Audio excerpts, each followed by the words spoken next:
Paramashivoham.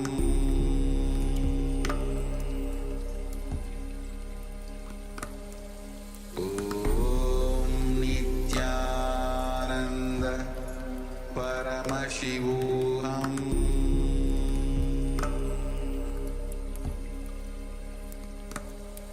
Om Nityananda Paramashivoham.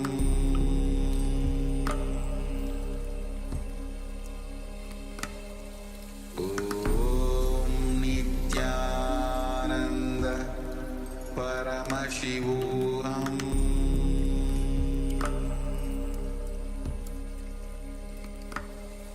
Om Nityananda Paramashivoham.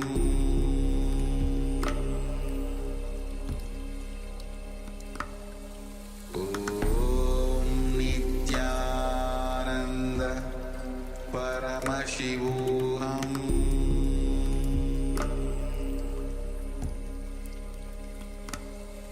Om Nityananda Paramashivoham.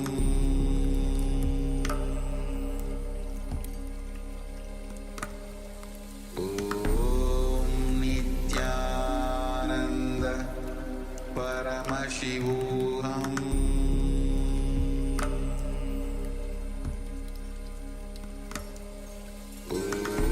Om Nityananda Paramashivoham.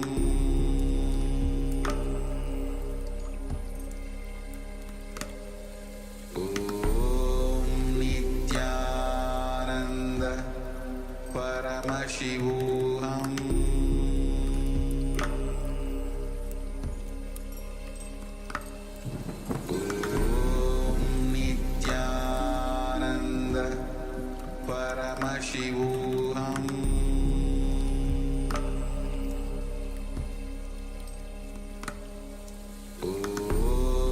Nityananda Paramashivoham.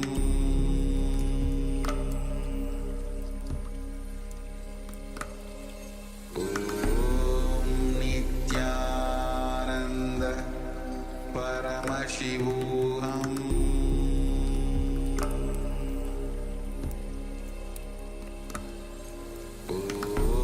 Om Nityananda Paramashivoham. Om Nityananda Paramashivoham.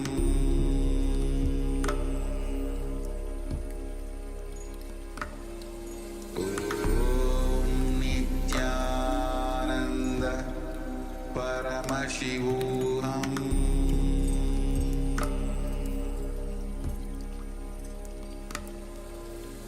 Om Nityananda Paramashivoham.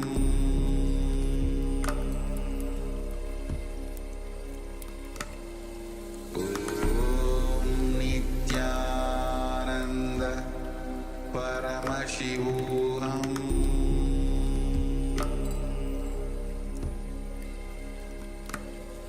Om Nityananda Paramashivoham.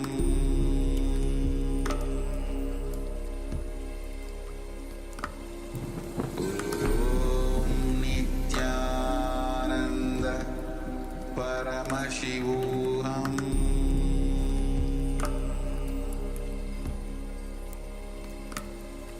Om Nityananda Paramashivoham.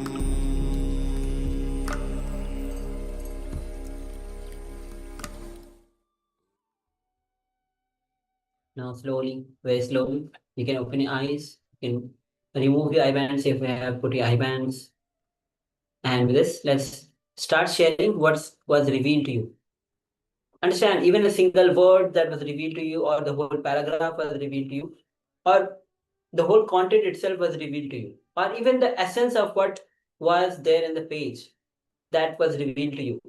You can share in any form that was revealed to you. Or there might be some visuals that might have appeared in front of you. You can share that as well. It's very much the power manifestation happen in so many ways.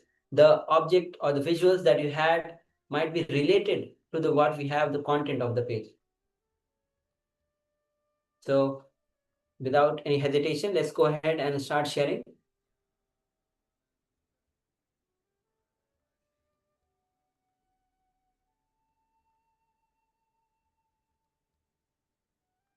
Well, we have Ma Mihri who shares it's about openness. Beautiful. Thank you for sharing, Ma. Sharing, Ma. Be the light in. Let the light in. As the light in. Yes, thank you, Ma.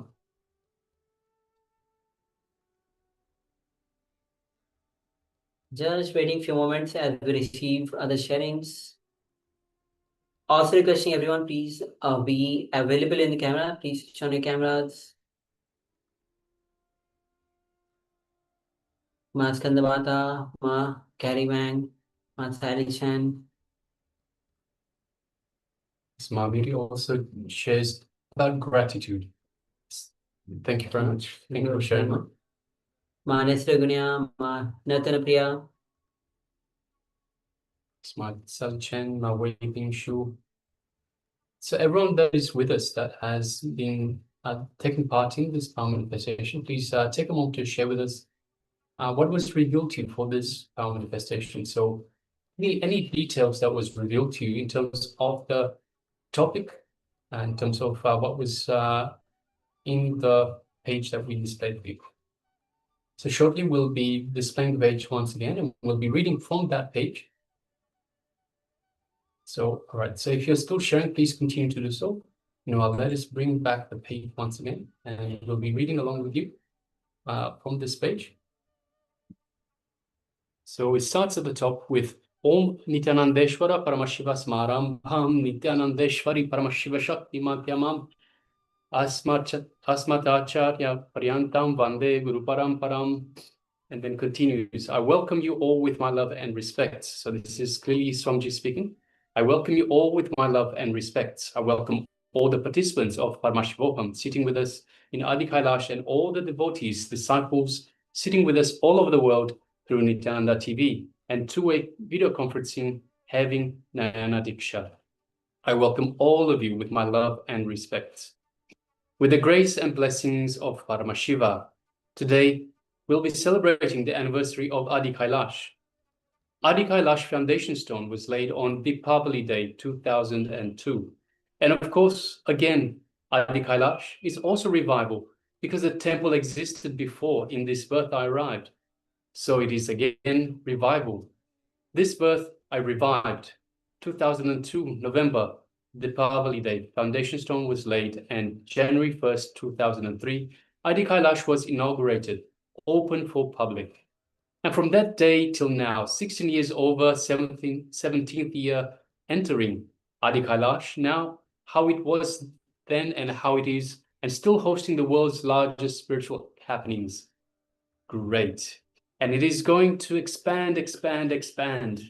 All of you may be aware that we have added huge land from Mysore Road. All the lands have been purchased and connected to Adi Kailash Trust. So the construction will start. A lot more will be done in Adi Kailash. I am so happy to celebrate the anniversary of Adi Kailash, which we used to celebrate as Mission Day. So let's offer Aarti to the Paramashiva Nityananda, Paramashiva's deity, receiving Brahmotsavam in Rajya Sabha, and then continue the satsang. Today's subject, invitation to Kailasa. First thing I wanted to tell everyone who are part of this great happening, revival of the enlightened civilization, whether you attended one satsang in two-way video conferencing, sitting in one corner of the world, and then it stops, we continue with the other side.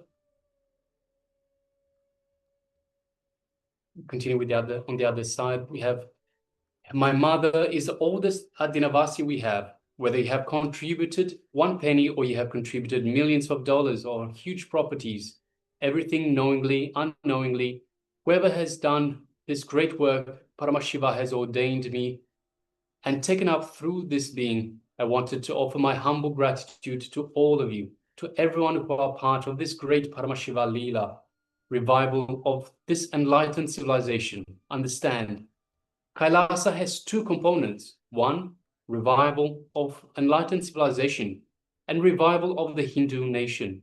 I thank everyone directly, indirectly, made everything happen. Understand, till now, whatever I have done, all the work, day and night, was aiming towards this Kailasa, revival of the Hindu nation. I sincerely wanted to thank every one of you. I sincerely wanted to thank every one of you again and again and again for being part of this great Paramashiva's mission. Understand, this mission was ordained by him directly, manifested by him directly. That is why how much ever anti-spiritual elements, anti-spiritual forces tried, they could not collapse. They could not destroy.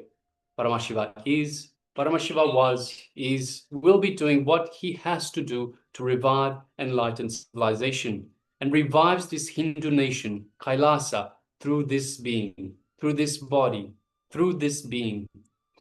Everyone, whether you have volunteered for just 1 hour or have been at Dinavasi for years, days, months, in the initial days or recent days, I wanted to thank all of you on this auspicious occasion when Kailasa has happened.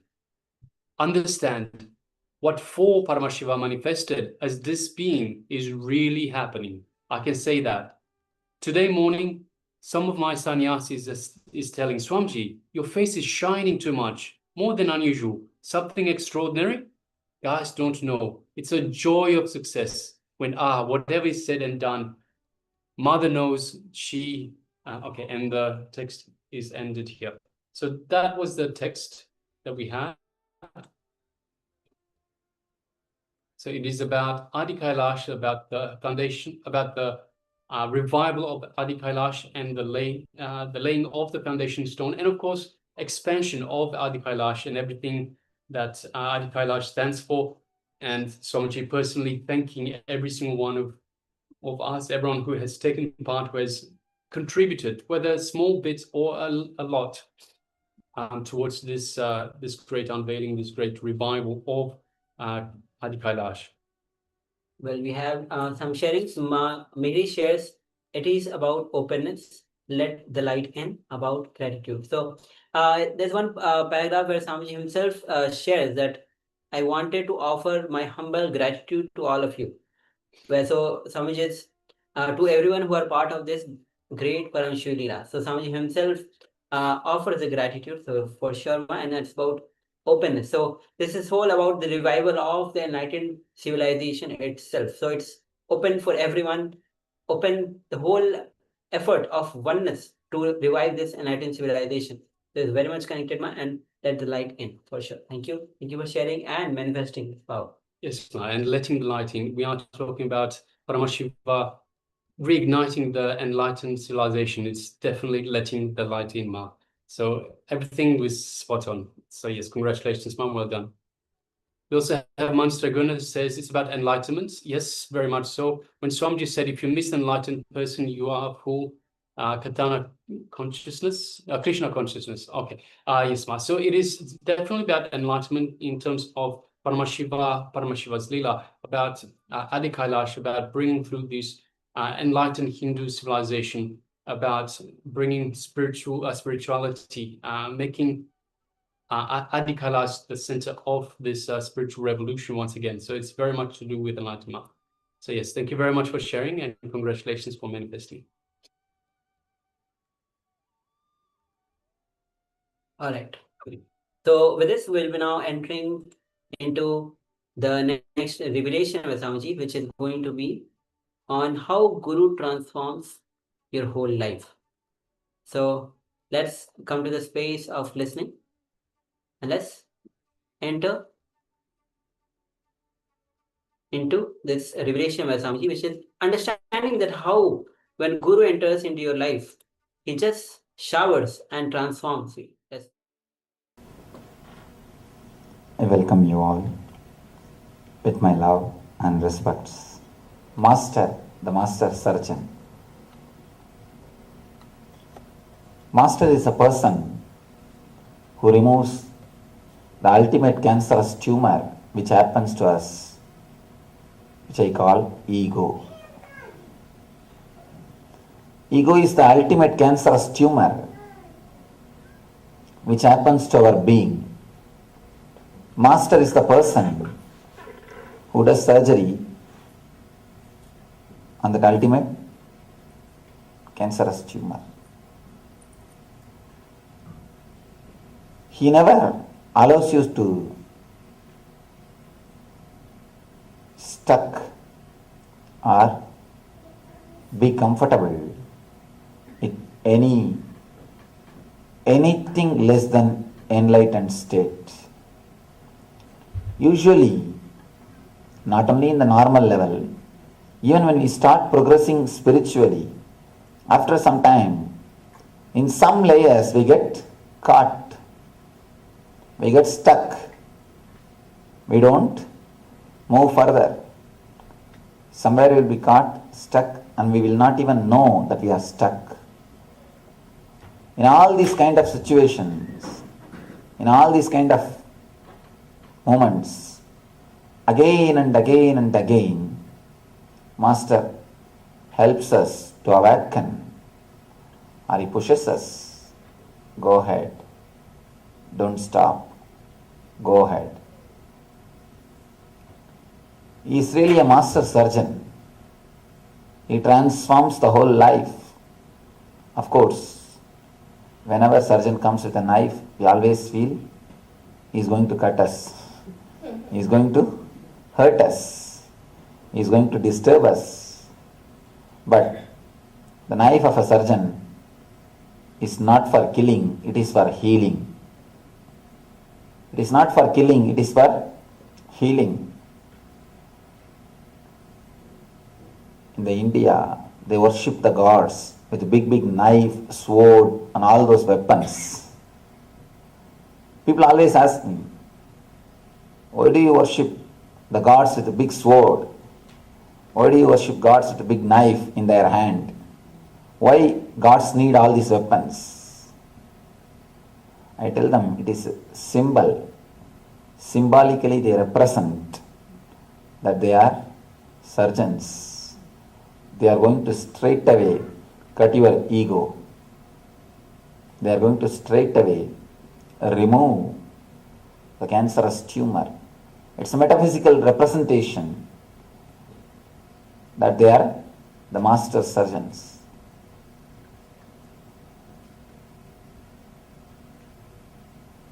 If you see the Kali's photo or a picture of Kali, you will see she will be standing with a big knife in one hand and the severed head in the other hand. The severed head is a representation of ego.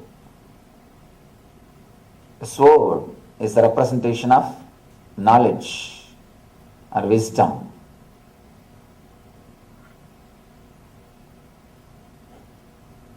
Let me narrate an incident which explains deeply how the master takes care of the disciple, how he never allows the disciples to get stuck in some layer, in some level. Even if the disciples feel very cool, cozy, happy, settled, the masters shake and make you aware what you think as security is not allowed. You can't get stuck. You have to move further. You have to go ahead. This is one of the beautiful incident from Sri Ramakrishna's life. Sri Ramakrishna is a great spiritual master who happened in India in last century. He had a master. The master's name is Totapuri.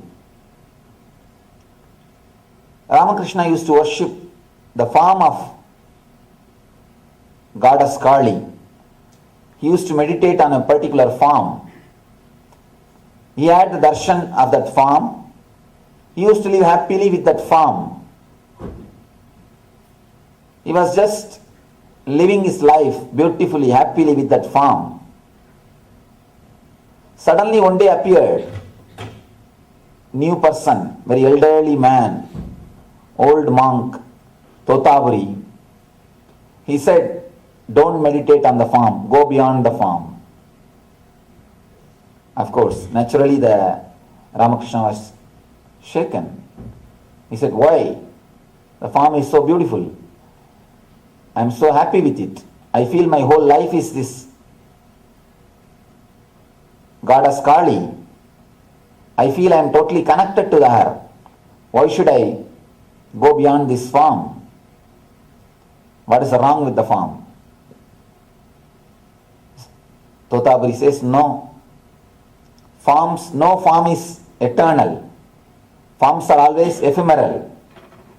Only when you go beyond the forms, you will be able to experience the eternal bliss or the eternal consciousness. Ramakrishna was happy with that form. Actually, when you meditate on some form, you feel very comfortable, soothing. You can project all your ego on that form and feel satisfied. If you wanted to have a caring, loving mother, if you are missing a caring, loving father, you can always project that into that, your God. You can always think your God is a loving, caring father. Your God is a loving, caring mother. And the more strongly you visualize, more strongly, naturally you are going to have a vision. Because the strong visualization will come to reality. That is the same thing happened in Ramakrishna's case. Ramakrishna felt what he was strongly visualizing is a reality. He was happy, but it is not ultimate truth. Here is Totaburi, who is not ready to allow the disciple to get stuck in any level. Almost it is nothing but his ego projection. It is nothing but his ego projection. So naturally, Totaburi inspires him, go beyond the form. And he advises him to cut the form visually in your meditation. Just visualize you are cutting that form, destroying it and going beyond the formless experience. Ramakrishna does that and reaches the ultimate bliss or the eternal bliss. Master again and again sees that you are reaching the ultimate. You are not stuck with anything. That is why in the Eastern mysticism or in Vedanta, so much of importance is given to the master. For the West, it is very difficult to understand the concept of master. West knows only the teachers. Here, the very idea of master doesn't exist. From the beginning, all you know is university, schools, colleges, your teachers. The idea of master doesn't exist. In the East, even the regular education is only from masters, not from teachers. Even the so-called regular education for your day-to-day life, for your profession, even that was received only from masters, not from teachers. Of course, today modern day it has become West. Again, the modern day universities, all these things have come, that is different. But in the original Eastern Gurukulam style, they always emphasized on master. The difference between master and the teacher is a person who knows intellectually, who has got the intellectual knowledge. Master is a person who knows experientially, who has experienced about what he is speaking, who has experienced the truth. The Indian education system is always dependent on masters. Even the professional education, if you are supposed to become a king, if you want to learn the archery, you have to go to only to the master. You may ask, how can an enlightened master teach me an archery? How can an enlightened master teach me agriculture?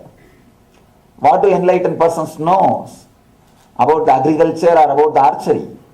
or about the business, you will be surprised. Not only the agriculture or archery or architect building structures, even the sex is taught only by enlightened masters. The Indian culture, you will be surprised, everything has got a sutra, aphorism. The wonderful system, at the age of 7, a person will be initiated into meditation. Till the age of 14 he has to practice. Before 14, if he achieves the first glimpse of spiritual experience, he will study the spiritual science, Brahma Sutra. If he doesn't, he will science the study of life. He will study the aphorisms of life, Kama Sutra. Person who studies Brahma Sutra will take sannyas. The person who studies Kama Sutra will take Grihastha life, marriage. Everything is taught, guided by the enlightened masters. That is the reason the society was so beautiful. Nobody feels they are in wrong place. Nobody experiences the idea that I am in a wrong place. I am not doing what I am supposed to do. Because the masters decide, the very young age, they very clearly decide what this person is supposed to do, what this person is supposed to achieve, what he will do, where he will go. Everything is clearly understood by the enlightened person, and he clearly guides the students. The difference between teacher and the master is, teacher teaches verbally through his verbal language. Master teaches through his body language. And now in the modern day, everybody is accepting the field of psychology. You can never teach just through verbal language. All communication happens, more than 90%, only through body language. You can never learn through verbal language. It is always body language which teaches.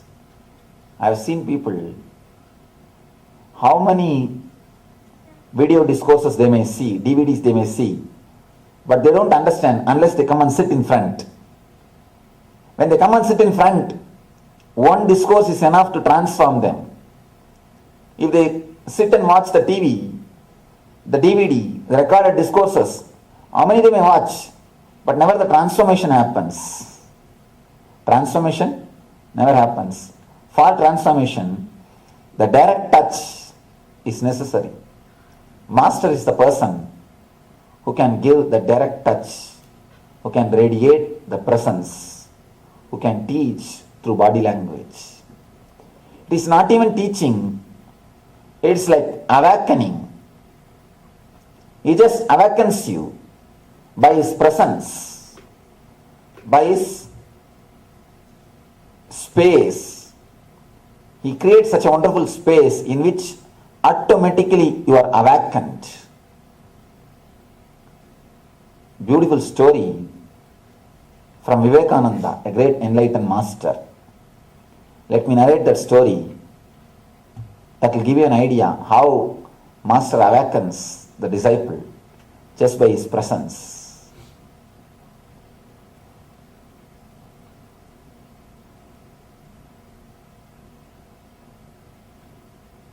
There was a lioness in a forest. It was pregnant, about to give birth. One day it was searching for food. It was going around the forest, trying to catch some animal. It saw the sheep of flock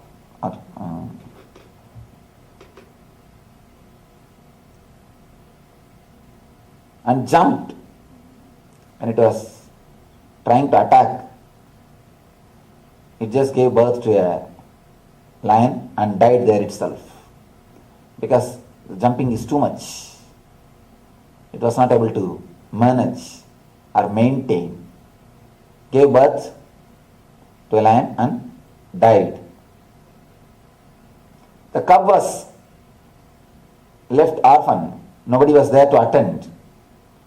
These goats, they somehow felt very friendly with this cub, and they took this cub. Cub started growing with these goats. It started drinking the goat's milk and started eating the grass, almost living like a goat. And actually, one more thing, the way in which you are brought up, that is the way you will have an idea about yourself. And don't think we are human beings just by birth. You walk with two legs because you are taught and you are brought up in that way. Otherwise, naturally, we will be still animals. This cub was brought up just among the goats, and it really felt it is a goat. It used to eat the grass and drink the goat's milk and play with the goats, live like a goat and create sound like just like a goat.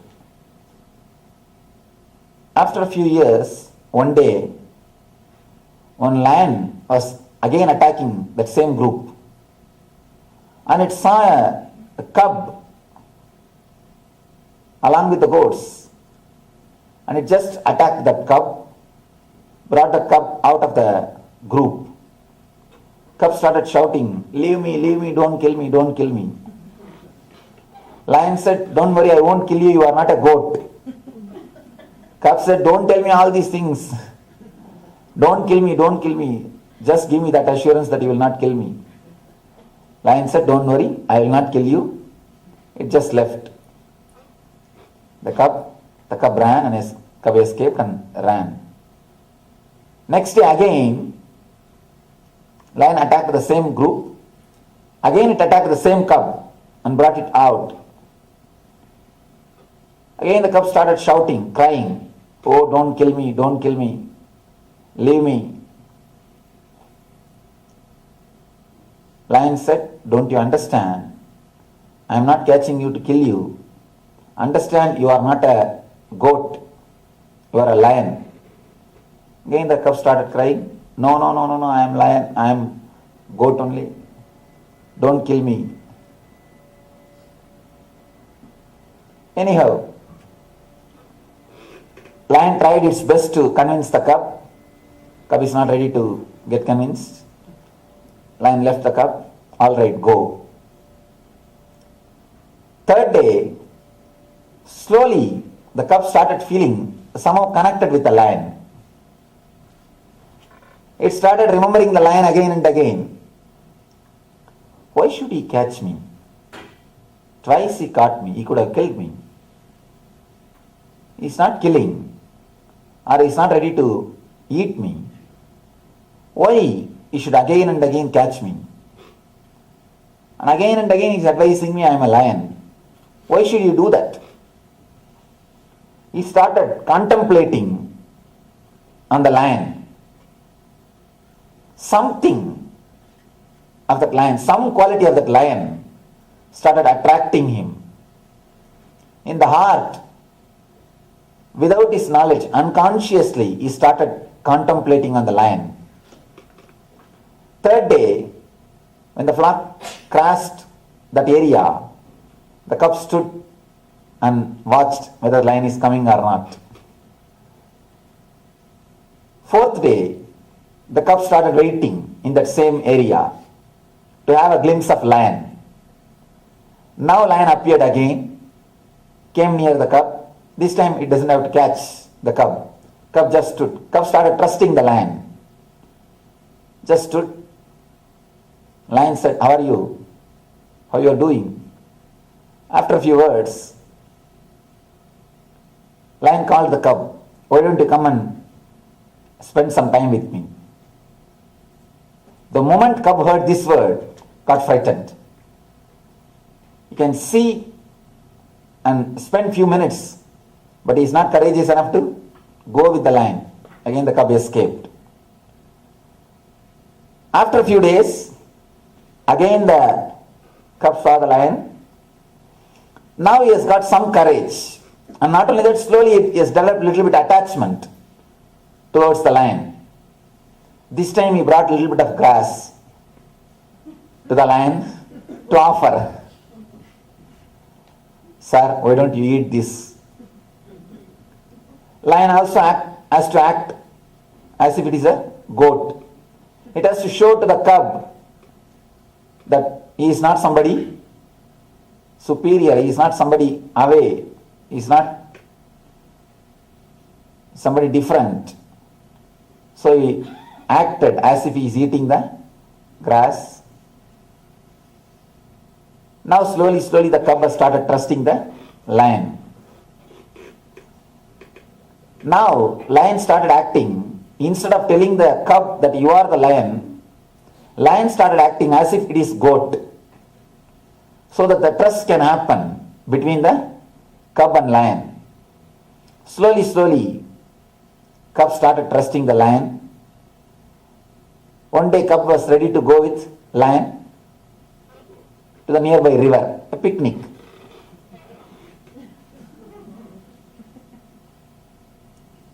Lion took the cub, both of them went near the river. When they were standing near the water, suddenly lion grabbed the face of the cub, head of the cub, neck, and said, look at the river. Cub said, yes, I am seeing. What you are seeing? Cub said, our faces. Do you see my face? Yes. I am a lion. Yes. Do you see your face? Yes, I am seeing. You are also a lion. Again, the fear came up. Cub said, no, leave me. Started shouting. Now it is too much. The lion had little meat. It just took the meat and forcibly put inside the mouth of a cub. Cub slowly started chewing. The taste of the blood. When the cub started tasting the blood, slowly he started feeling, yes, I could eat the meat. I am not just a goat. If I am a goat, how can I eat the meat? The first experience that I am the lion started happening. Of course, again the cub is not ready to be convinced. After a few minutes, just out of the old habit, he vomited the meat, again started shouting, no, don't try to brainwash me. Don't try to teach me. I am goat. He started running. After a few days, again somehow lion managed the cub, brought him to the river. This time he decided he has to realize, he has to experience. This time when he brought the cub, it showed him very clearly, look at your face, look at my face in the river. Both are one and the same. And eat this fresh meat. He gave him the fresh meat to eat, to taste, and naturally, taste of the blood made the cub to realize it is not a goat, it is lion. And he removed the cub, left him in the forest. He didn't let him to stay with the goats. When he has to live in the forest, naturally, he has to search for his food. He has to hunt. He has to go around. He started hunting. He experienced completely who he is and started living as a lion. Beautiful story. I don't know how Vivekananda came up with this story. This is exactly the same thing happens between you and the master. Exactly same thing. When you see the master and when he says, you are not as you think, you are not human being with spiritual experience, you are a spiritual being with human experience. We always think we are a human being having a spiritual experience. Master says, no, you are a spiritual being having human experience. But you are not ready to believe. Not only you are not ready to believe, you felt little uncomfortable. You feel he is preaching his ideas or he is trying to convert you. You get frightened. You try to run away. And you go and be happy with your goats. And you are happy with your cozy life. You are stuck with your regular life. After some time, again, the master tries to infuse the same idea into your being.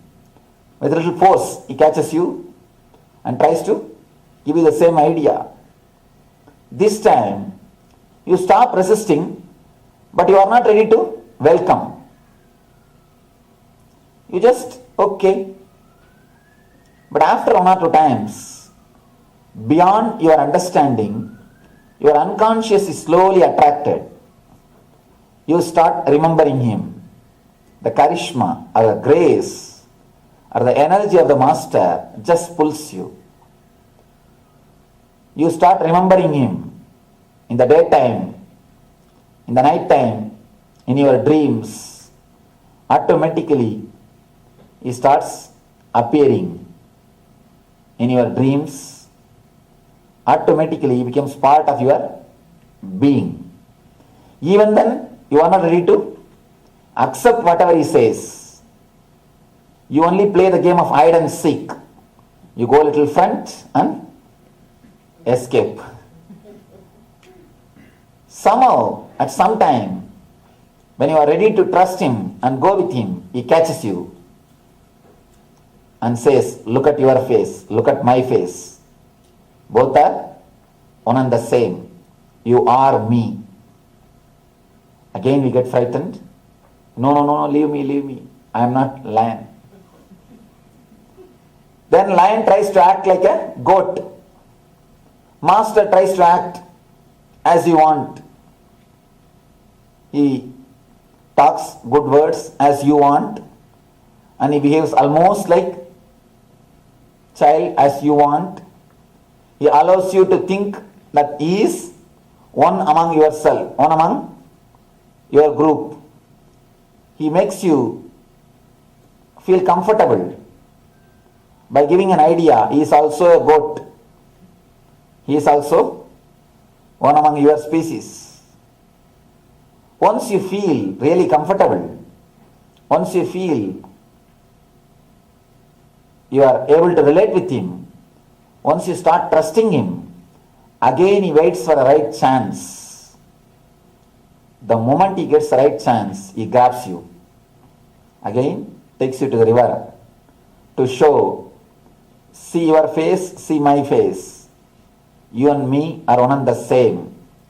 And he forces meat into your mouth. That's what I call the initiation or the first experience, energy darshan. He forces you to experience that you are lion. But even after that experience, even though you feel good about it, people try to escape and say, no. After a long time, or after the much work, somehow Master manages to convince you to make you experience your true nature and gives you the ultimate freedom. Then naturally you start experiencing that you are a lion from the beginning. You don't have to transform your life. You don't have to become something new. All you need to do is just wake up and realize what you are and what is your true nature. Master never allows you to stop or get stuck with any forms or any steps. Again and again he inspires you. Again and again he takes you to the higher and higher level conscious experiences till you realize you are that, till you realize your true potentiality, till you realize your ultimate truth. Established since 2002 in the United States of America, the United Ancient Nations is an intergovernmental organization currently made up of 160 plus members and indigenous nations. The UAN and its work are guided by the purposes and principles contained in its founding charter. The UAN is a manifestation of the profound connection amongst indigenous peoples across the world, including African, Andean, American, European, Caribbean, Oceanic, and Asian regions, rooted in shared wisdom, sustainable practices, and deep reverence for the earth. The United Ancient Nations serves as an international cultural and diplomatic organization focused on uniting indigenous cultures globally. Our governance structure is council-based without territorial claims, led by a collective leadership through our General Secretariat. As a non-state entity with UN-style advocacy, we focus on several key areas: cultural and digital heritage preservation, indigenous diplomacy, revival of indigenous knowledge systems to solve humanity's problems, global peace, environmental preservation, health and wellness, sustained economic development, indigenous and cultural tourism. While the UAN represents numerous indigenous cultures, the United States of Kalasa serves as the first indigenous nation specifically for him.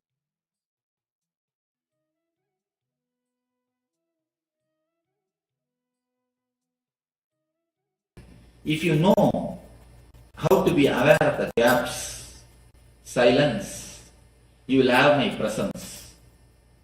I am here, or you are here, only to have the presence, not to have communication. If I don't speak, your mind will start speaking to yourself. That is the only reason I speak. So that if I speak, at least your mind will relax. You will stop speaking. If you really stop speaking and start listening, you will start, not only you will start listening, you will see something more will be happening in you. It is the presence of the Master that is important. If you think you are learning, you are missing. If you understand, there is nothing to be learned, there is nothing to be known. If you attend 2-3 satsangs, then you will understand. I am speaking the same thing. I am telling the same thing in different words. Just I am changing the words. Just I am changing the cloth, overcoat, not even cloth, overcoat. Today one color coat, tomorrow different color coat, day after tomorrow different color coat. But the main message is the same. Of course, main message can never change. The same thing I am speaking. Why I am speaking every day? So that I can make you silent. My speaking is more or less like a technique. It is not philosophy. It is not talking. It is not teaching. Actually, I don't want to teach you anything. If we can do something to forget whatever you have learned, that is the best thing. Because in the process of learning, we have lost much. If you understand this one thing, it will be nice. Till the age of 7, children think by visualization, not by verbalization. You need to understand that visualization and verbalization. till the age of 7, when you say something, children immediately see the scenes. They just visualize and then they process. But once you put them into the school, the visualization is reduced to verbalization. Visualization is just killed, destroyed to verbalization. The intuition is reduced to intellect. There was a great mathematician from India. If you have heard of his name, I don't know, Ramanujam. A great mathematician. In his time, nobody else could even come near him. Ordinarily, other senior mathematicians, if they take half an hour for one problem, this man, this Ramanujam, will give the solution just by a second. You tell the problem, there is a solution. Simply solution is there. The poor man doesn't know how he arrived for solution. People used to ask him, please give me the way. He says, no, I do not know. Because I think in visualization. Just I see the problem, next vision is solution, over. The thinking is more like intuitive, not intellectual. He just sees the problem, the next slide, the solution is there. Every kid, not only Ramanujam, everybody, when we came to this earth, we had the capacity of visualization. That is why the eyes of the kids are so alive, so vibrant.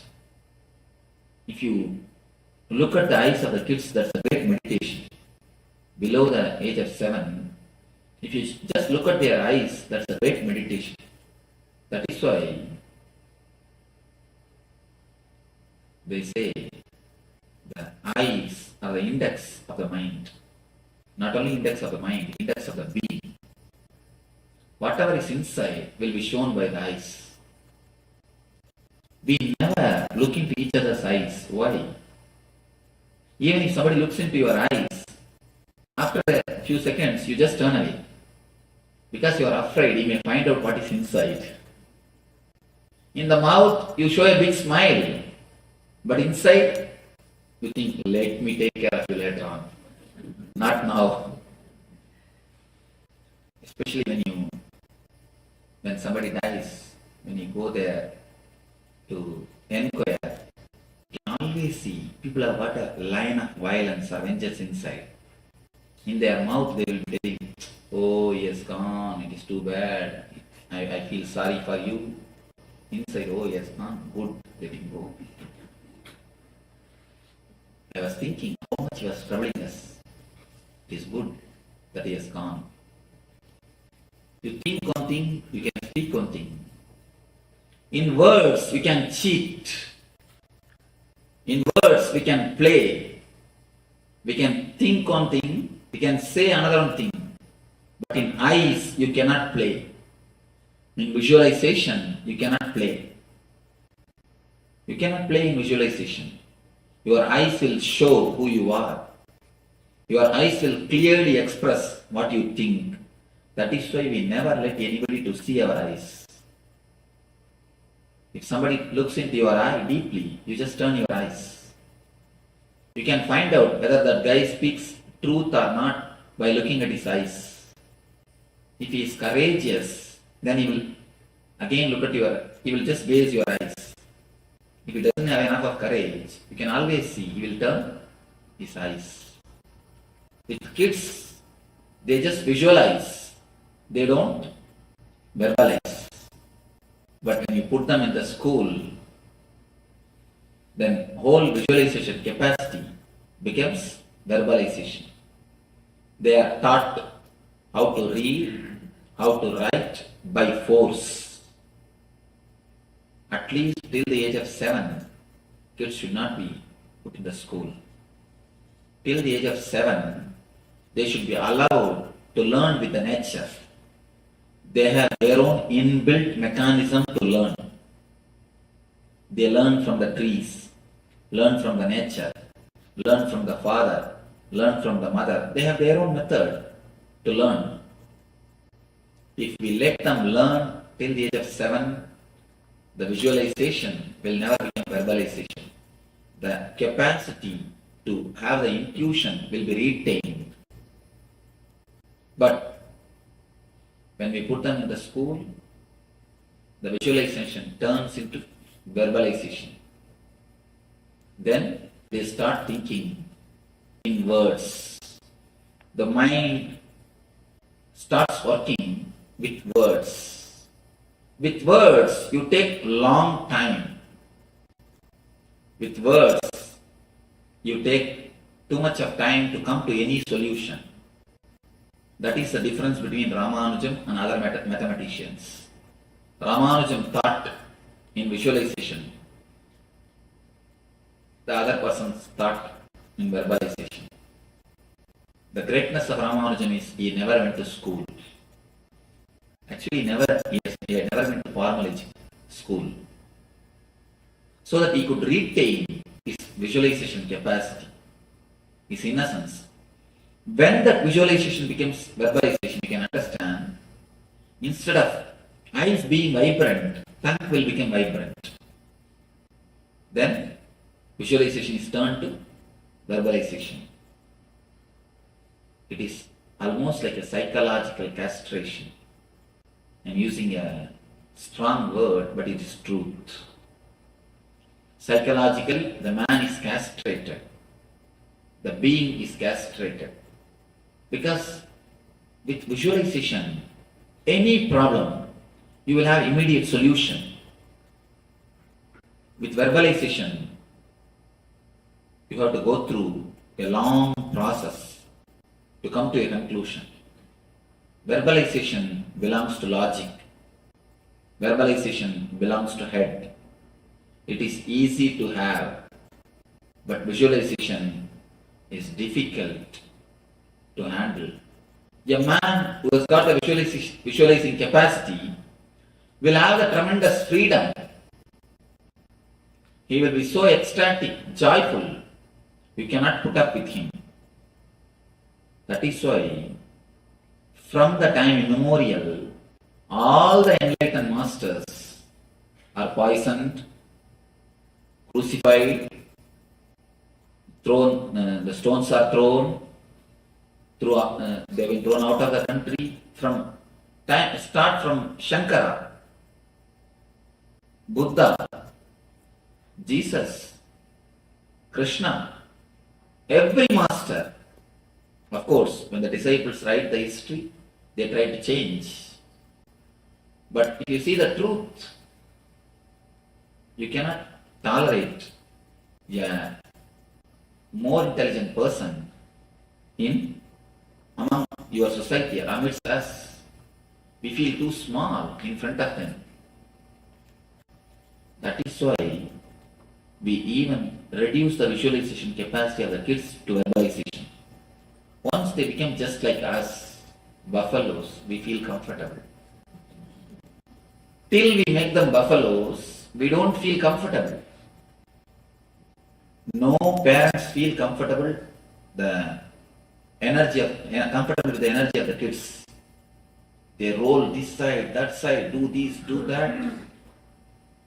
You always feel uneasy. You try your best to control them. You try your best to suppress them.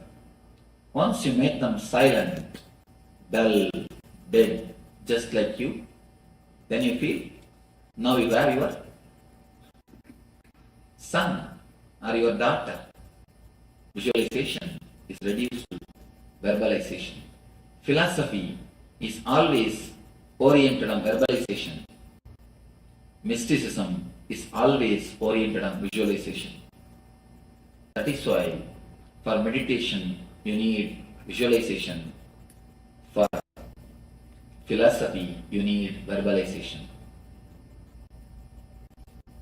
How philosophy deals your three layers of problems, how mysticism deals your three layers of problems. Physical illness, all the medicine system, healing system, born out of philosophy, treats the symptom.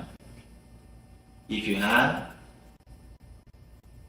problem in the lungs, only the lungs are attended. Only that portion is attended by some chemical or by some operation or by some injection. That portion is attended. But we forget to understand by giving medicine only to that portion. If you have headache, you are given medicine. What happens? Headache becomes stomach pain. Then immediately some more medicine, that becomes knee pain. Then give some more medicine, that becomes psychological depression. When you attend only the symptom or partly, because according to logic, if you attend that portion, it is more than enough. According to philosophy, if you attend that portion, that's more than enough.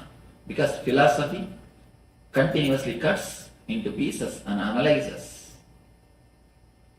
So all the system born out of intellect and philosophy touches only the symptom of that portion. We forget body and mind is one system. The healing system which are given birth by philosophy, by intellect, says body is a biomechanism. But the healing systems which are given birth by the mystics always say body is the covering or the sheath of the soul or energy. These two concepts need to be understood. When you say body is a biomechanism, you can handle the body just like a machine. If one part of the machine is disturbed, you remove that portion, replace it with the same part. That's enough. In a machine, in a lathe machine, if one screw is gone, you just replace that screw. That's enough. With machine, it is perfectly all right. When you say body is a biomechanism, biomachine, you use the same attitude. You handle the body also with the same mind, with the same way.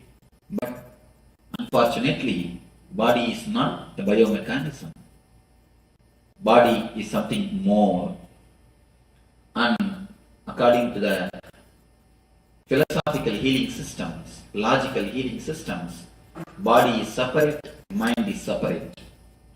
Unfortunately, again, that is wrong. That is why, whenever you treat the symptom or only that portion, disease is only transferred or postponed, never cured. Whenever you take medication for symptom or only the particular disease, you can be sure the headache you will see the headache will disappear. But either today or tomorrow it is going to come as a stomach pain. The time which is taken for the headache to become stomach pain, that period only you call it as a period of health. That's all. That gap you think as a healthy time. Either today or tomorrow the process is going to happen. One more thing, a simple thing. Body continuously is circulated or flooded with the same energy. You cannot say, if you have a problem in the lungs, only lungs has got separate energy and whole other body has got separate energy. No. Even in the physical level, physical plane, you cannot say here separate blood is flowing and there Everywhere else, separate, some other blood is flowing. No. So, the medicine healing systems which are born out of intellect or the logic or the philosophy cuts and analyzes, treats only the symptom or that portion. The healing system which are born out of mysticism, especially Ayurveda and the meditation healing, they go to the root of the disease. They say there is no different names for disease. No different names for disease. Only two things, either disease or health, that's all. People come and ask me, Swamiji, what all the disease you can heal? I tell them, what do I know? I do not know anything about anatomy. I can heal the disease which you can name and diseases which you can't name. That's all, that much only I can say. Because according to me, according to the meditation healing, only two things. Low energy, high energy. Disease, health, that's all. The root is only one thing, either low energy or high energy. We do not look at the man. The mystics do not look at the man as the biomechanism. They look at him as something more than biomechanism. It is the root which needs to be healed. It is the being which needs to be healed, not the part or the symptom. If you try to cut the trees to destroy, if you try to cut the branches and leaves to destroy a tree, can you be successful? If you try to cut only the leaves and the branches to kill a tree, you can never be successful. Now they say if you prune a tree, it grows much better way, in a much more quick way. So by treating the symptom, by treating the outer layer, you will not be touching the disease. In the language of the mystics, they touch the root. Go to the very root of the disease. Go from where disease starts, where your being and mind is not ease with each other. The root of the disease is the uneasiness between your mind and your being. The uneasiness only creates diseaseness in you. The diseaseness only becomes disease. The healing system which are given birth by the mystics looks at the being as a whole. Whenever you are whole, you are holy. Understand this thing. Whenever you are whole, you are holy. They look at the very being, at the very root, from where the basic disease is appearing, from where the cure can happen, from where the root is coming out, from which point you can remove the very root. The approach to the body or to the human being itself is totally different from the language of mystics. That is why for any disease, the same healing. You may think how the same healing can work on any disease. Because there is no too many names. How many names you make, it is only one thing. Low energy, high energy, that's all. When the energy is attended, many people come to me for healing. They would have come to get healed some problem in the heart. But after 2-3 days, they come and report to me, Swamiji, my stomach pain has disappeared. I had a tumor in the hip that has disappeared. How it is? I didn't tell you about that. I always tell them, never think disease are separate. You have 2-3 disease.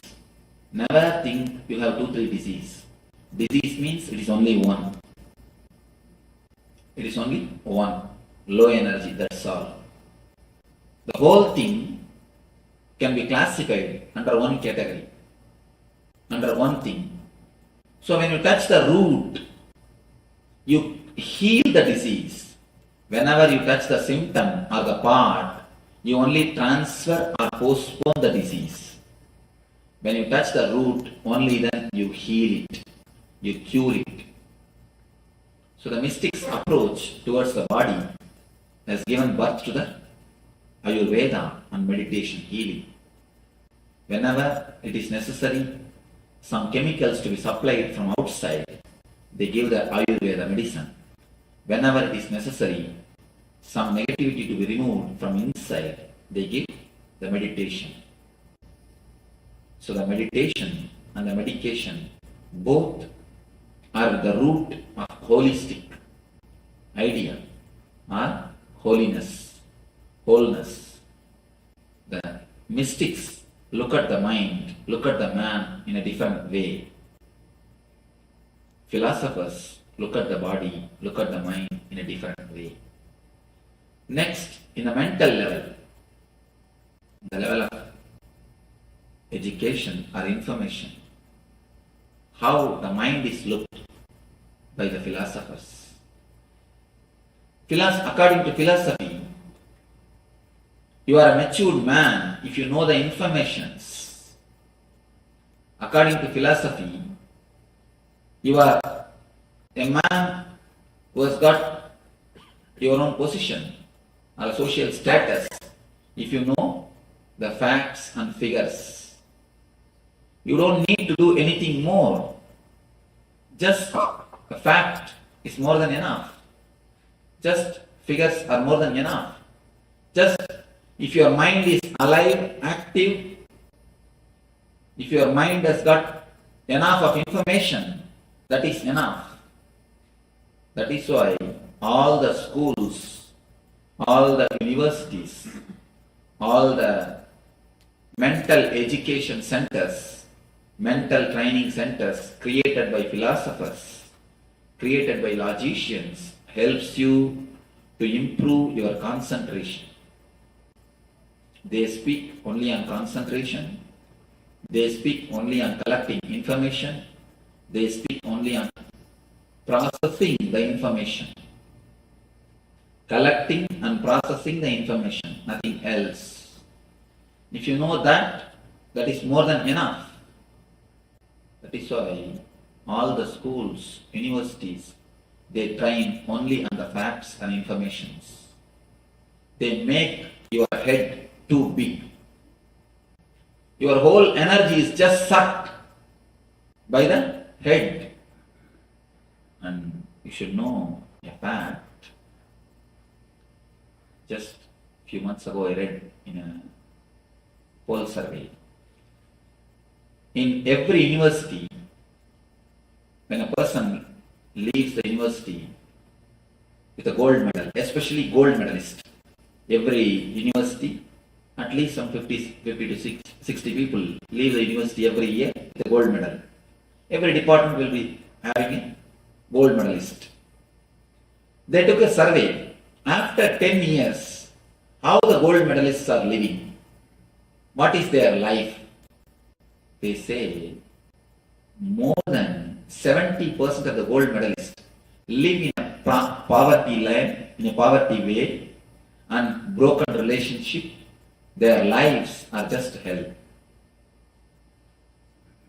It's not small number, more than 70%. It is true.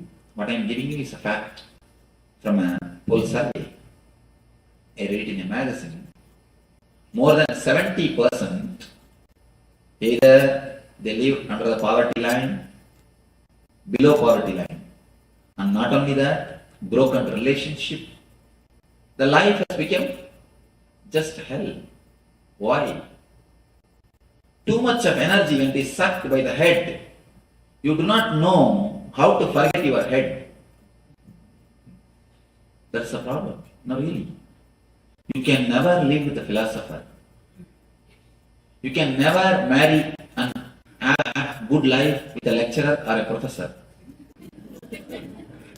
I tell you, especially philosophy professors. Because even in the house they will be like a teacher. They will be like a professor. See, a doctor, when he comes back to the house, he knows how to remove the stethoscope and keep. How to remove his overcoat and keep. Even a lawyer can keep some of his coat outside. But what will happen to professor? What can he do? He has to keep only his mouth shut, which is impossible. Almost impossible. It is very difficult to live with philosophers. It is really. If you have experience, you can understand. It's very difficult to live with philosophers. Because their way of thinking itself is totally different. They have gone so much away from the reality. They are actually in their own world. They live actually in their own world. That is why almost all the philosophy you can see, they will have a frustrated death. Last phase of their life will be filled with frustration. Because philosophy is like running into the future. They do not know how to live in the reality. One philosopher. And one more thing, philosophers are the people who will never have pet animals. You can see these are all few things. Philosophers can never put up with pet animals. Because they want everything perfect. They will have not much time to play with pet animals. And you can see them. The philosophers cannot spend much time with kids. Because they need too much of perfection. The idea of perfection is nothing but idea of madness. You can see with philosophers, a continuous idea of perfection will be there. For everything, they want the perfection. They know how to cut things. There are too many symptoms. There are many symptoms to find out whether you are a philosopher or not. Philosophers can never laugh. Even if they laugh, at the most they can smile. At the most, not much. At the most, they can smile. Because laughing means you need to forget your head. Actually, laughing means you need to forget your head. You need to forget you know too much. Even if you tell a joke, philosopher, I heard about this joke 10 times ago. 10 times I heard this joke. 10 years ago I read this joke. But even first time you would not have laughed. Because as soon as you read the joke, you will think, oh, it is from like that joke. Okay. It must be from that book. Or you will be thinking, I think this is from my book he has stolen. Intellectual property. You can always see philosophers can never laugh. Because to laugh, you need to have a little bit of innocence. The life of the philosophers, but one thing is great about philosophers, they will never go to hell after death. Why? They are already living. They can be sure of one thing, they will not go to hell after death. You can be sure of one thing. The life of philosophers is such, they are totally disconnected from the reality. They are totally disconnected from practicality. One philosopher somehow, by mistake, had a cat. It is not that he is bringing up, must be his wife. The cat has given birth to a kitten. Every night the cat used to come and stand outside the house and make noise to open the door. He is totally bored or disturbed to come and open the door. And you can see laziness is always great quality of philosophers. That's one more thing. Because so much of energy is sucked by the head, the body will not have energy. Even when they walk, you can understand, it will be very regularized walking. It will not be like a floating. When a mystic walks, you can see it will be like a floating. When a philosopher walks, you can see it's like a steady, controlled walking. Steady, controlled walking. Philosopher does not mean only a man who has studied philosophy. Even amongst you, there are so many philosophers. Amongst you, there are so many philosophers. The person lives with a tightness. You can always see he will be philosopher, intellectual. He may be in the other field. Even in the field of art, poetry, painting, dancing, there are many philosophers. Somehow they enter into this field. They enter into this field. It is not that just because you are a doctor, you are not a philosopher. Just because you are a lawyer, you are not a philosopher. When I say word philosopher, I mean persons who are oriented too much on head. Too much on the head. Too much of idea of perfectionism. Too much of conditioning. Too much of ego. When a mystic walks, you can see it will be like a flower. Flower flowing. It will be more like a floating. It will be more like a floating. When the philosopher walks, you can see it will be very straight. More or less like an army man. So this man, someone wants to get rid of this cat. So he called a plumber and told him, make 2 holes, one for cat, one more for kitten. Wife said, why? 1 hole is more than enough. In that itself, cat and kitten both will come. Philosopher said, keep quiet. What logic you know? You do not know anything about logic. I am a philosopher. When I say do it. Yes, philosophers knows the logic. For cat, 1 is necessary. For kitten, 1 more is necessary. But only practical people knows. Plumber knows practicality. 1 is more than enough. The person who is head oriented will be so much away from the reality. That is why the gold medalist, all the university gold medalists, after 10 years, 70% of them live in poverty, broken relationship. Broken relationship. To relate, you need your being, not only head. I have seen many people coming and talking to me. Swamiji, my husband is such a great philosopher. It is so difficult to relate with him. And male come and complain to me. My wife is such a person of perfectionism. It is very difficult to live with her. Whenever someone is philosopher, you can be sure the house which is supposed to be a Dharma Kshetra will become Guru Kshetra. Dharma Kshetra will become Guru Kshetra. Because the philosophy makes you move from the reality. With philosophy, your energy is just sucked by the head.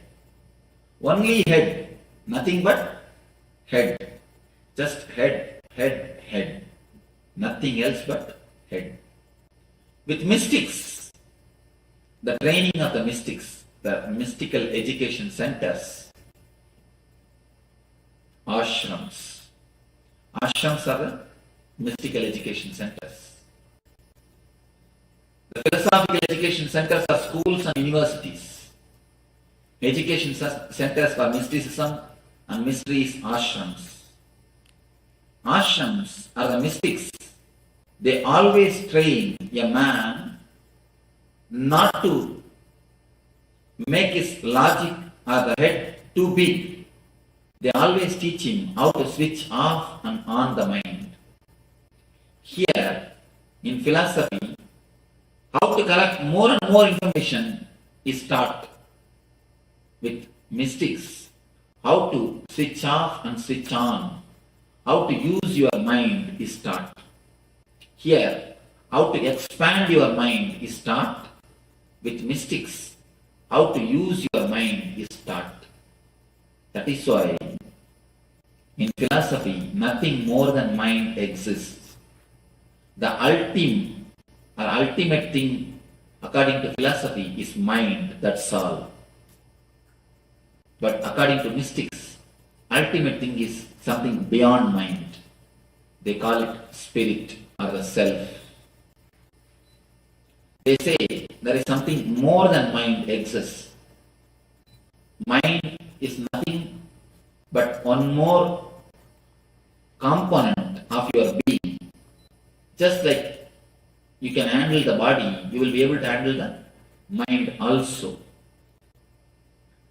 Mystics always teach how to handle the mind. Philosophers always teach how to expand the mind. Expansion of the mind needs concentration. Handling the mind needs meditation. That is why in all the philosophical education centers, the concentration is given importance. Mystical education centers, the mystical training centers, meditation is given importance. Here, awareness, there, concentration. Philosophy gives importance to concentration. Mystics give importance to meditation. With meditation, you know how to handle your mind. It is more or less like one more component, one more part of your system. When you want, you can remove, clear it, and reuse it. When you don't want, you can switch it off, keep it aside. According to philosophy, mind is ultimate. According to mystics, mind is only second layer. There's something more in it. That is why in the world of mystics, they are always free from mind. Wherever the mystical education centers prevail, you can see depression has never attacked those parts of the world.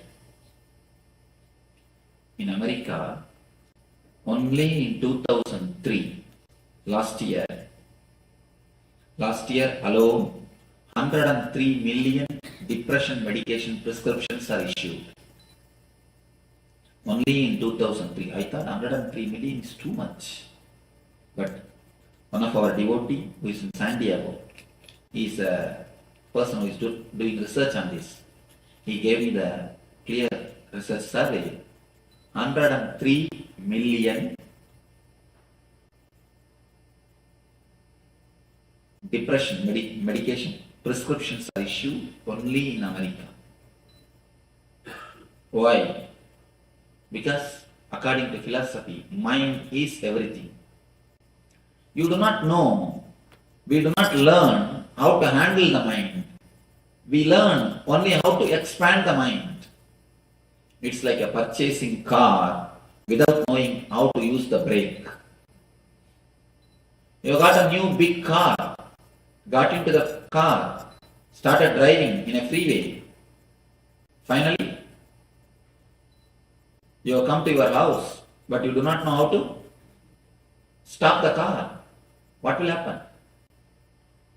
It means, somebody told me, it means we are not driving the car, Swamiji, car is driving us. That is what is true. When you do not know how to stop the car, you are not driving the car. Car is driving you.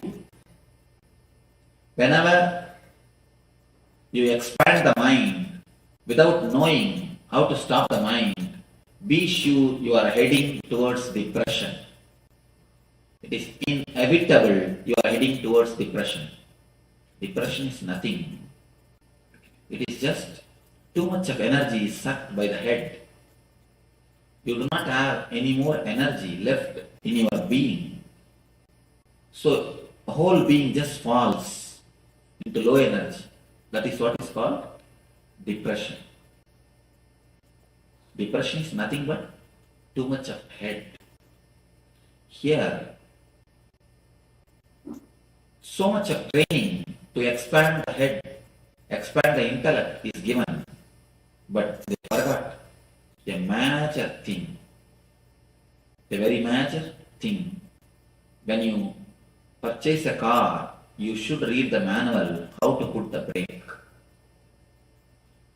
Philosophers gave importance to expand the mind. Mystics gave importance to switch off the mind. Once you know how to switch off and switch on, you will know how to handle the car. Once you know how to put brake, you will know how to use it. The third layer, the problems of the spirit, or problems of the being. How philosophers handle it. Strange thing. Somebody asked me, Swamiji, is there anything essential missing in psychoanalysis? Why? Even after so many years and years and years of analysis, we are not able to find any result. Somebody came and asked me about a psychoanalysis. One psychoanalyst, actually. I told her, not something essential. The very essential is missing in psychoanalysis. Psychoanalysis is the solution for the problems of the being from the philosophical mind, at the philosophical level. What actually psychoanalysis does? What actually psychoanalysis does? Continuously analyzing. That's all. You will be speaking your problems, and the psychoanalyst will be listening to the problems. After a year, he becomes patient, you are freed. And you should know a strange truth. Again, a truth actually. They took a survey in which field people became mad. Architect, or lawyer, or engineer, or contractor, or doctor, or psychoanalyst. They took survey in all the fields. The result says psychoanalysts, doctors are the people, only in that profession, too many people become mad. Why? Continuously listening. Everybody vomits on their head. What will happen? They start eating the others' negativities. Not only that, continuously talking, how can you find solution? You'll be only analyzing. Going to the psychoanalyst is a fashion, I think. If you go to a bigger psychoanalyst, you are a rich man. It is nothing but a fashion. You can never get a solution. Except solution, you can get everything. I have not seen a single man who underwent psychoanalysis and got healed. There is a small story. In India, to make the kids sleep, they will put the kid in the cradle and mother will start singing. Once there is a kid, as soon as he was put in the cradle, he will just close his eyes and start sleeping. One day mother asked, what is this? All the kids make their mother sing. But for you, as soon as I put you in the cradle, you start sleeping. The kid said, the first day when I listened to your song, immediately I decided, from tomorrow onwards, just I'm going to go to the sleep as soon as you put me in the bed.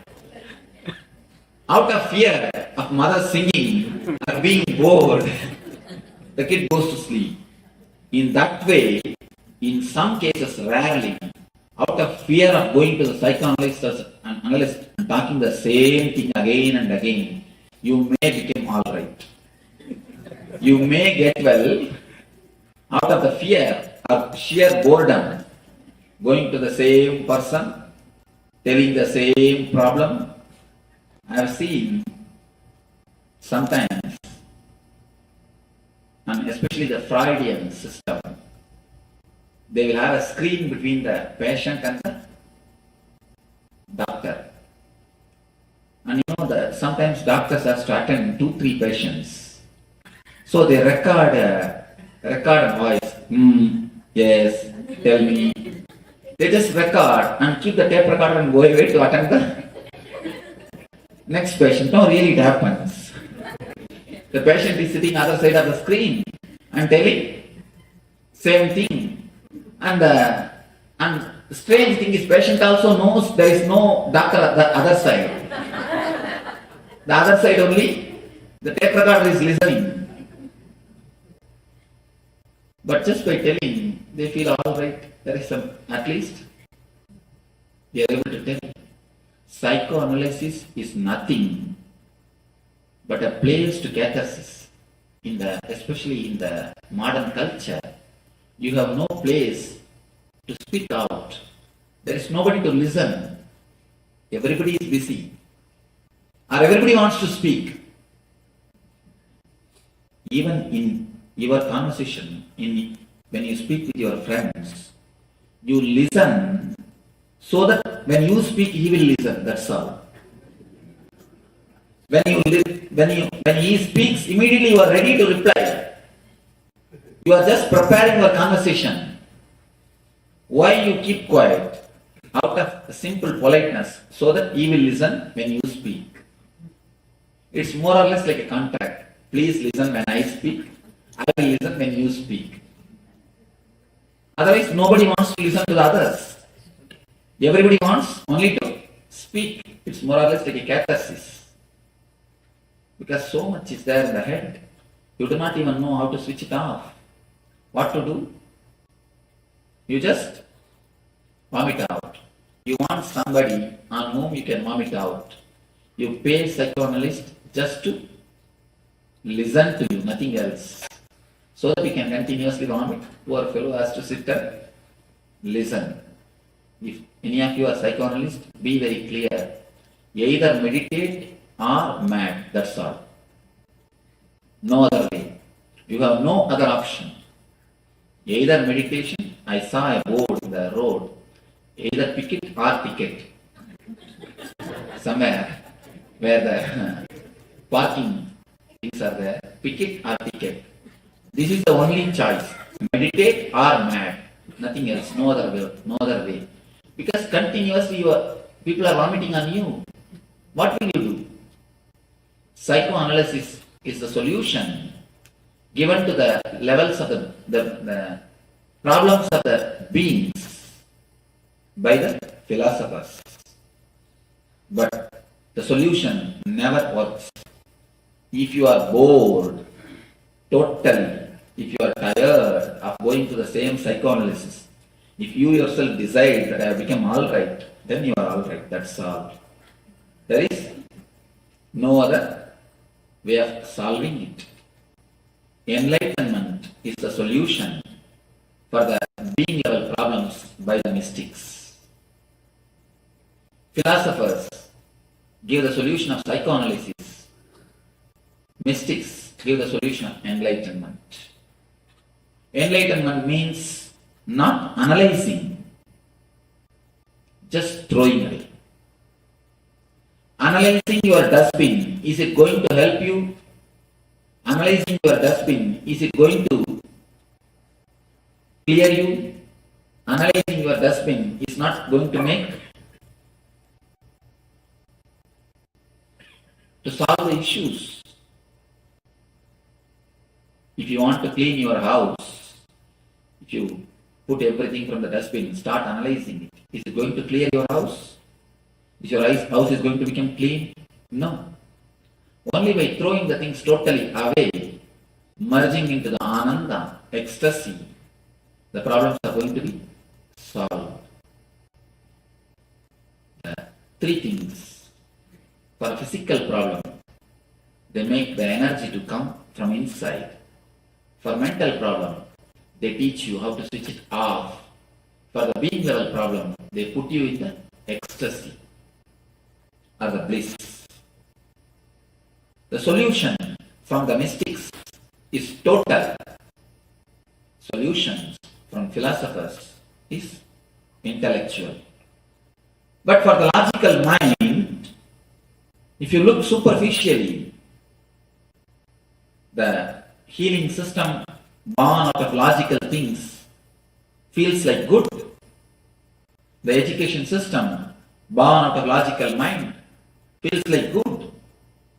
The solution for the behavioral problems, psychoanalysis, feels very good because they are the established systems. Mediocre things always flourish because mass is always mediocre. The mystical things are never for mass, it is only for very few intelligent people. For mystical things, you need to have little patience. You need to go through it. You need to allow the process to happen. You cannot just jump. But mind is monkey. Mind is totally restless. It wants instant. A small story. 3 monkeys. They got 1 mango. All the 3 wants to share the mango. How can 1 mango be shared by 3 monkeys? They went to a master for solution. Master said, all right, all the 3 of you, plant this mango. Once the mango tree comes, you will have lot of mangoes. You can satisfy your whole life by eating the mangoes. These 3 monkeys thought, all right. They planted. 1 monkey took the responsibility of pouring water. The other monkey putting the manure. 3rd monkey, security. 6 months they did their job religiously. But unfortunately, the seed has never sprouted.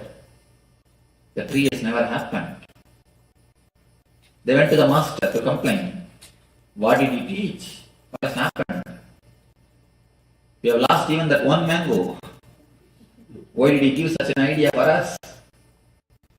The master called all the 3 of them, started inquiring what has happened.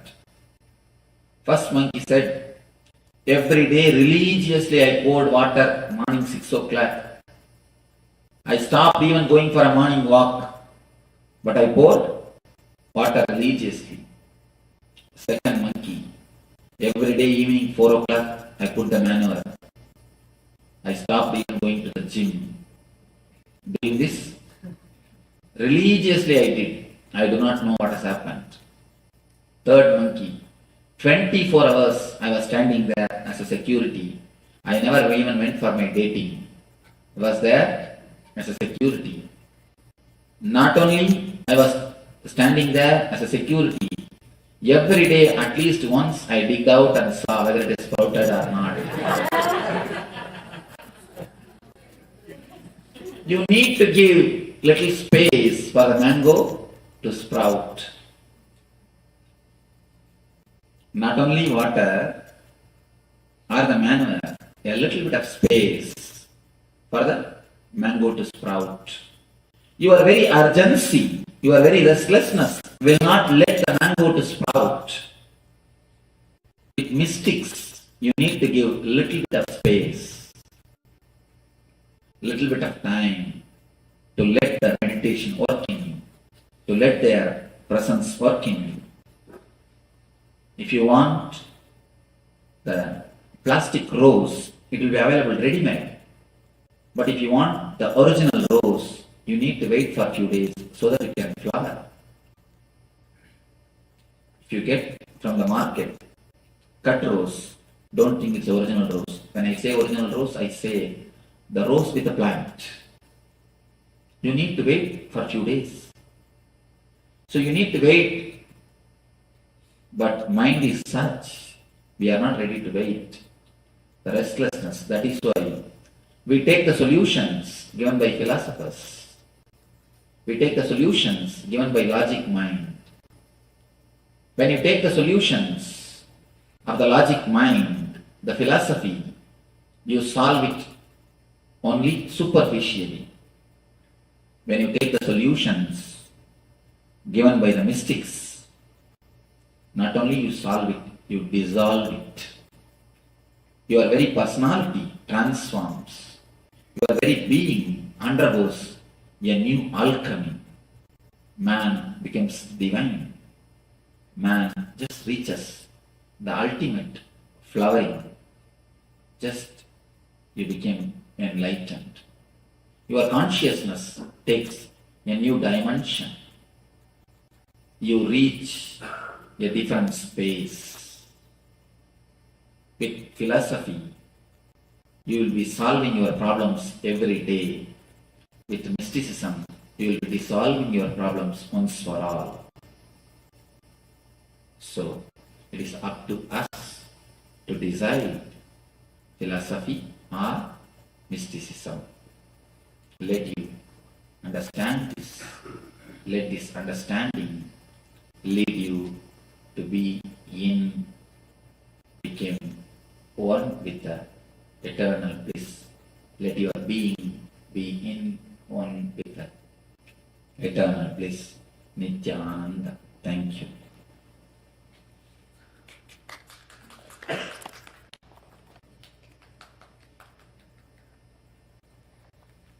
Few questions can be answered. Your answers can be questioned. Because with a philosopher, your questions will be answered. With a mystic, your answers will be questioned. Your basic question, your basic answers will be questioned. Oh, we have so much of questions. Nice. It means people are shy to ask. We have so many deities and rituals. Is it necessary to follow all this? In the starting time, you don't feel confident on one deity. You don't feel confident on one ritual. You don't feel confident on one technique. You think if he is on leave, he may come and help. Ganesha is on vacation, at least Kartikeya will come and help. If Kartikeya has gone for dating, at least at least Shiva will come and help. That is why you have so many deities and so many forms. I tell you, if you trust one form, one technique is more than enough. One form and one technique is more than enough. But you need a little bit of maturity to understand one form and one technique. So, if you really want to grow spiritually, if you really want to have the fruit, I tell you, one form and one technique is the right method. If you want to dig a well, 10 feet, 10 feet, 10 feet in 10 places, if you dig a well, will you get water? In one place, if you dig 20 feet, you will see water. So, it is always good to hold on to one form, to hold on to one technique. Understand that same form only is all the form. It is not that by holding on one form you do disrespect the other forms. Somebody asked me, Swamiji, can I keep your photograph with all the gurus? I tell them there is no need. Your guru is more than enough. That form is more than enough. If just because you have seen me today, it is not necessary you should worship my form. You should bring my form into your picture, your life. There is no need. The very form which you are worshipping already is more than enough. The very form on which you are meditating already is more than enough. Just have clarity in your mind. Don't have conflict in your mind. Same energy is helping us through so many forms. Any one form, if you worship even a stone with a trust, it will become God. If you read the life of Ramakrishna, he says he used to keep a small thread near the nose of the Kali statue. He was worshipping a Kali statue. He used to keep a small thread near the nose of the Kali to feel whether she is alive or not. He says that thread used to move. She used to breathe. She used to breathe. With trust, even the stone becomes God. Somebody was coming and telling me, Swamiji, when I used to meditate on the Gangadhara farm, Balaji's farm, I used to feel a light, white light. But I am frightened. I stopped doing it. Actually, it's a great experience. The God shows you is energy. He is not only in one form. So any one form which you are worshipping or towards which your heart is pulled, that one form is more than enough. That one thing is more than enough. Just worship it with more love and more dedication. You will see you grow spiritually. That one form, one technique is more than enough. There is no need to have a conflict, or there is no need to have so many forms, so many deities, so many rituals. One is more than enough. Thank you. Are people close to you physically more blessed and more loved by you? Can we feel close to you being physically away? A beautiful question. I tell you, mark my words. This is a statement I have put in my ashram. Whenever you come and serve me in my room, whenever you take care of me physically, you are near me. Whenever you clean the bathroom of the ashram, whenever you do the ashram work, my mission, I am near you. What you want to decide. When you serve me physically, you are near me. When you take care of my mission, or when you meditate, when you do your spiritual practices, I am near you. What you want, you can decide. Whether you want to be near me, or whether I should be near you. A small example. The bee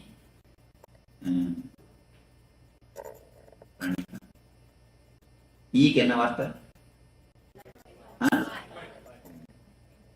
The fly will go and sit. The மாட்டு மடி என்ன சொல்றீங்க? No. Will go மாட்டோட மடி பால் வருதுல?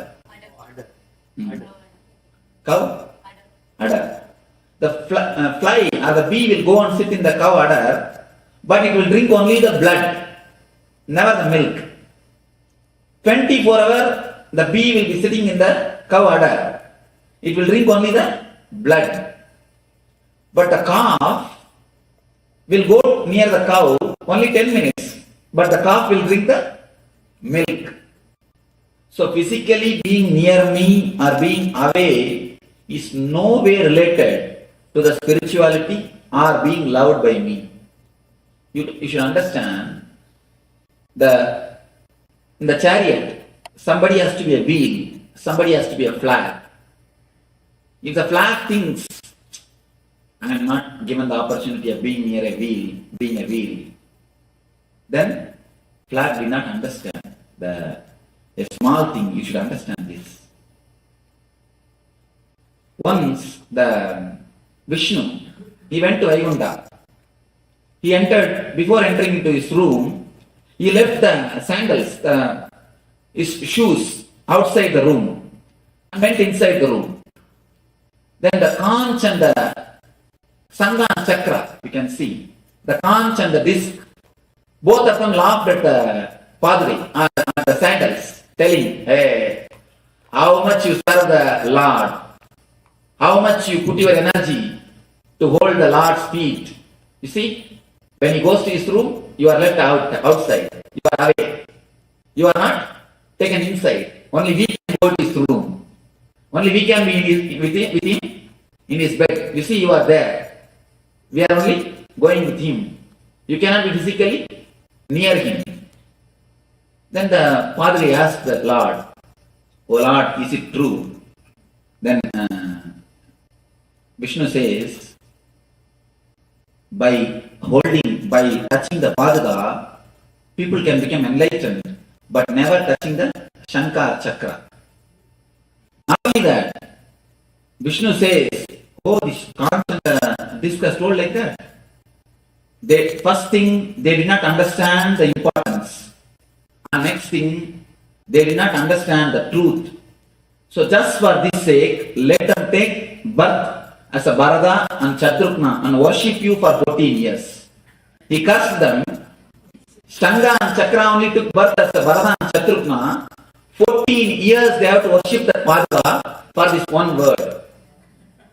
In Ramavatar, the Vaikuntha when it happened, Vishnu says, both of you take that.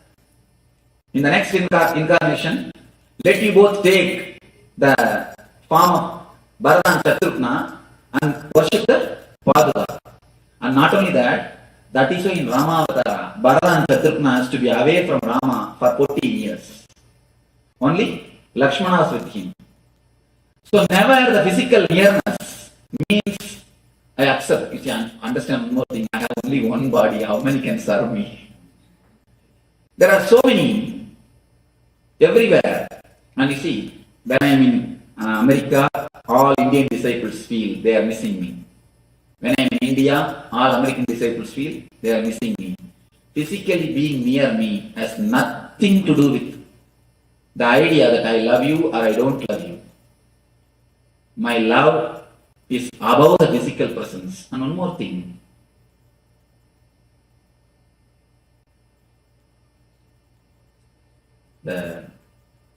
It's a little sharp, but a truth. Bhagavata, that's a question asked by Sukha to Krishna. To Krishna, the question is put. What is the difference between you having 10,000 wives and Sisubala having 10,000 wives? Sisubala was also having 10,000 wives. And Krishna was also having 10,000 wives. As far as it is a Krishna, it is always said, oh, gopis, prema, the spiritual. When it is Sisubala, it is always told prostitution and immorality. Why it is with the case of Sisubala and why it is the case with you? Then Krishna replies, as far as me concerned, whomsoever is near me and whomsoever is away from me, for me both are one and the same. That is why being near me or not being near me is not at all a thing. So the physical presence does not mean anything. That is why it is called spiritual. In Sisubala's case, the people who are physically near him, they are treated in one way. The people who are physically away from him are treated in another way. That is why in his case it is prostitution. In Krishna's case it is a prema bhakti. So being near me or being away from me is no way related to the spirituality. All of you be very clear once for all. And one more thing, sometimes I make you a flag. Each one's attitude, I give them according to the post or the place to live around me, to be around me. You see, some of my disciples, I never tell them to meditate. If you ask, there are few people who live with me, they never know how to close their eyes. Still now they do not know how to heal. People who are very close to me, but I always tell them, no, meditation is not for you. Keep quiet. Do my work, that is enough. But for somebody, I always tell them, meditate, meditate, meditate. So Master gives for each one their place, their technique, their method to grow. Whenever somebody comes near me, I always tell them, to be around me, you need to understand one thing. For everybody, I give a different attitude, different way of approach. There is a beautiful word called bhavana. For everyone, I have a special bhavana. With everyone, I relate with a special bhavana. The bhavana does not mean I love somebody more, I love somebody less. Being physically near me does not mean I love somebody more or I love somebody less. It is just the spiritual closeness. That is only counts. Nothing else. understand, just because the Padre, the sandals could not enter the room of the Vishnu, it is not that it is somewhere less. Just because the conch and the disc is entering into the master's room, it is not that somewhere they are high. If you understand this one story, that's enough. The conch and disc are just told by the Vishnu, go and take Bharata and Chaturna and worship the feet. Worship the Padre for 14 years. Okay. How long can take? I think it is 9 o'clock. I'll answer one or two questions. Other questions tomorrow. When criticism or negativity is given to you and you react in your mind, what thought process should happen in order to get to a point in your mind where you do not react at all?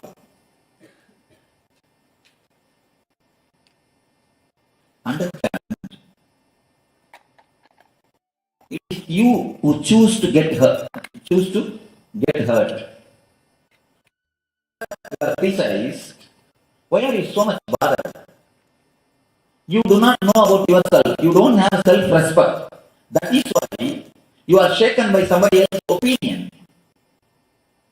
If somebody says you are a dog, you just bark at him. If somebody says mad, yell at him. You prove that you are dog. You prove you are mad. Because you don't have self-respect.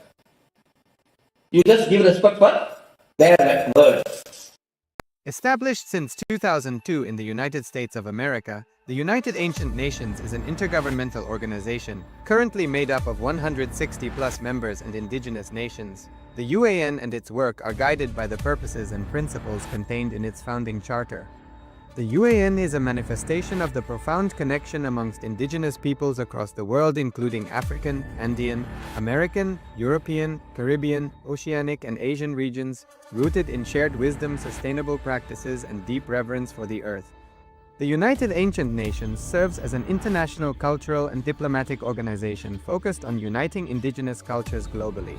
Our governance structure is council-based without territorial claims, led by a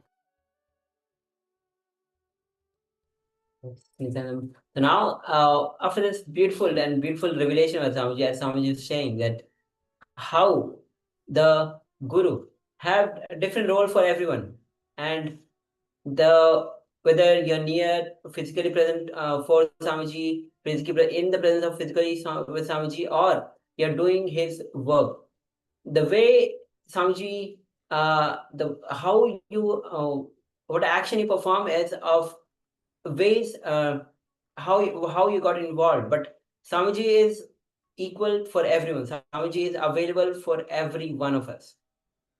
So with this, now we'll be entering into the internalization exercise, how to reach the space from which the powers manifest. Understand, with pure questioning, not only you can reach enlightenment, you can reach the space from which powers manifest. Yes, it makes the vision of the cosmos your ambition. For example, don't assume anything other than your intention to be. Nothing else is a reality. Then ask yourself, why I am getting carried away by the situation? What is my intention? Is this situation supporting my intention? How it is contributing? Let me manifest to support my intention. So let's now enter into an internalization exercise. So for the next few minutes, let us have a powerful declaration. To understand, powerful declaration integrates your body, mind, and consciousness, and it brings tremendous completion, makes you experience the inner space of Paramashiva. More than that, it helps you manifest the powers of Paramashiva. So all this through a powerful declaration. The moment you even have the guts to declare Paramashivoham, so I am Paramashiva, Paramashivoham. Paramashiva simply is mesmerized by us, is mesmerized by you, and he just lands and manifests through you. This is how our manifestation occurs. The moment we chant Paramashivoham, we have the intention, a powerful declaration, we are integrated in body, mind, and consciousness, we have the guts to declare Paramashivoham, oneness with Paramashiva. It's simply, Paramashiva simply manifests through us. Whatever it is that we want, Paramashiva will manifest. This is how power manifestation works. Now, other than your intention to be, so whatever you intend, whatever is the desire, whatever you want to manifest, other than your intention to be, nothing else is reality. This is the strong declaration, the powerful declaration that we create. Nothing else can be reality. Everything else is just background noise. Just block it out. The only reality is your intention to be. Nothing else is reality. You are just your intention to be. This is how we manifest. Any other psychological, physiological, neurological up and downs are simply not you. So when you feel a little bit down, you feel powerless, you feel this or that, it is not you. You are Paramashiva. Let's just simply put it aside. Other than your intention to be, see, your powerful declaration, you've declared Paramashivoham, oneness with Paramashiva. Nothing else is reality. So just declare powerfully, I am Paramashiva, Paramashivoham, Paramashivoham, I am Paramashiva. So we'll be going through this exercise. We'll display this slide for you. Select something that you want to manifest and go through this understanding step by step. There are 3 steps there, 3 understandings, 3 powerful cognitions. Go through it step by step with the manifestation that you want to manifest, the reality you want to manifest for yourself. So let's take the next 15 minutes or so, the next few minutes, and go through this. Let's begin.